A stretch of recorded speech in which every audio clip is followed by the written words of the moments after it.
So, pasensya na kayo isang araw dahil masama yung video namin. So, ngayon Pasay. So, wala si Mike. So, hopefully, baka tomorrow kasama na siya.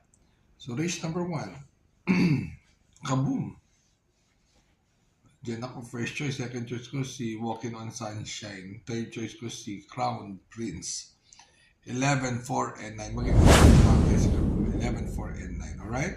Alright. Race number 2. Mutya ng Pasay. Yung phone trick, second choice. Third choice ko si Whirlwind. 2, 3, and 4. Yung phone trick, yun yung sumigunda kay Tusky ni Eagle. 1-12 rin, kaya hindi basta-basta. Yung Mutya ng Pasay, syempre sila naman ang gumawa nito. So hopefully, dapat kaya na nila to. Pero 2, 3, and 4. Alright, anak? Alright. Race number 3. Race number 3, ano, okay. Freedom Lover, ang galing niya na nung karaan. Parang umahaba na hininga. Second choice ko yung Harana dahil nga Pasay. Third choice ko si Spaghetti pababa. 3, 5, and 6. Alright. Sobrang quick vlog tayo, anak. So ngayon naman, race number 4, ano naman ako. Sabi ko na, Magnolia Ariana, second choice, Werte Sinap kanina. Third choice ko si Art Sev. 3, 5, and 7. Alright. Okay, so number 5, dito ano ako.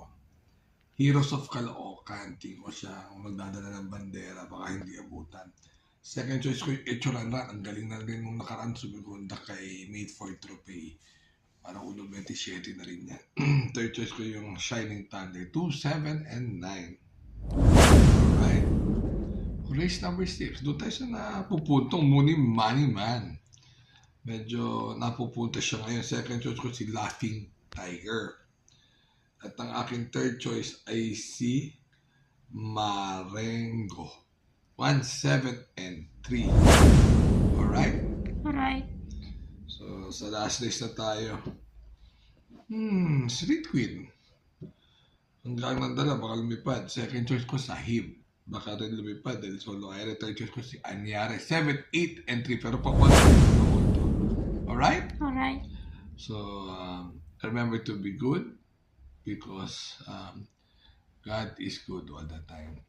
Very quick vlog lang. See you guys. Bye-bye.